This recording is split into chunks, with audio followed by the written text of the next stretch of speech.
Doubt. నేను మొన్న ఒక యూట్యూబ్ చూస్తుంటే ఆ!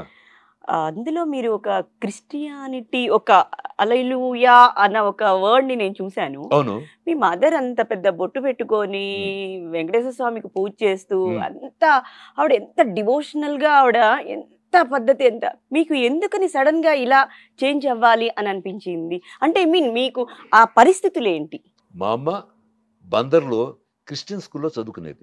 ఆ రోజుల్లో అందరూ సిస్టర్స్ ఉంటారు కదా! ఆహాహా! మా అమ్మకి ముక్కమ్మట నీళ్లు కారుతూనే ఉండేవి 24 అవర్స్. హ్మ్. అది it's a very rare disease. స్కూల్‌లో అందరూ చివుడు ముక్కు శకుంతల, చివుడు ముక్కు శకుంతల అని అందరూ ఏడిపించారు మా అమ్మని. మీ మదర్ చిన్నప్పుడా? మా మదర్ చిన్నప్పుడు, ఓహో! చిన్నతనంలో. ఆహా!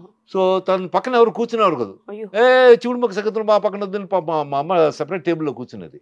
ఆహా! ఇంటర్వెల్‌లో భోజనం కూడా తనతోటి మిగతా ఫ్రెండ్స్ అందరూ కలిసి భోంచేస్తారు కదా! స్కూల్‌లో అది హ్మ్. లంచ్ టైమ్‌లో ఈవిడ మటుకు తని సెపరేట్‌గా కూర్చొని తను ఒక్కటే పెరుగన్నో ఏదో మా అమ్మమ్మ కట్టిస్తే తింటూ ఉండేది. హ్మ్. బాధగా తింటూ ఉన్నది.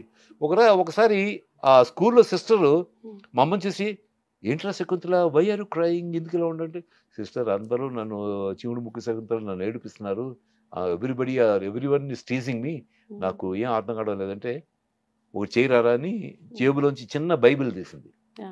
బైబిల్ తీసి రోజు ఒక వర్స్, ఒక పారాగ్రాఫ్ చదివి నీ తలకిందులు పెట్టుకొని పడుకో.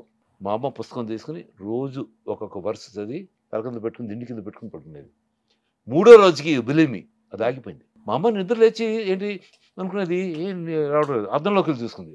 ఆ నీళ్లు రావడం మానేసినాయి. వెంటనే మా అమ్మమ్మ దగ్గరికి వెళ్ళి అమ్మమ్మ అది అమ్మ నాకు జలుబు రావడం లేదు. నాకు వాటర్ అహోబల్లారావు గారని పెద్ద డాక్టర్ ఉండేవాడు ఆ! అక్కడ. హ్మ్. ఆయన దగ్గరికెళ్తే ఆయన మా అమ్మమ్మకి చెప్పాడు. "ఇది చాలా రేర్ డిసీజ్ అండి. దీనికి మందు లేదు. అచ్చా! ఈ అమ్మాయికి పెళ్లి అవ్వడం కూడా కష్టం అవుతుంది. ఆ! అది ఏదో ట్రై చేద్దాం. బట్ హ్మ్. గ్యారంటీ ఇవ్వలేము" అదే. అన్నారు. అదే. ఆ! ఆ! అటువంటిది ఆ దగ్గరికి తీసుకెళ్ళి అహోబల్లారావు గారు తీసుకెళ్ళి "ఏంటి మా అమ్మాయికి ఆగిపోయిందంటే" ఆయన స్టన్ అయిపోయాడు.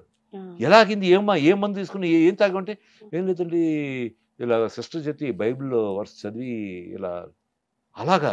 అని ఆయన ఆఫ్టర్ 6 మంత్స్ ఆయన క్రిస్టియన్‌గా కన్వర్ట్ అయిపోయాడు ఆయన. అట్లానా? అహోబల్లారావు గారు. ఆహా! అప్పటి నుంచి మా అమ్మకి జీసస్ క్రైస్ట్ అంటే విపరీతమైన లవ్. అసలు రిలిజియన్‌కి, దేవుడికి సంబంధం లేదండి. అవును. అవును. ఎనిబడీ కెన్ లవ్ ఎనిబడీ. అదే.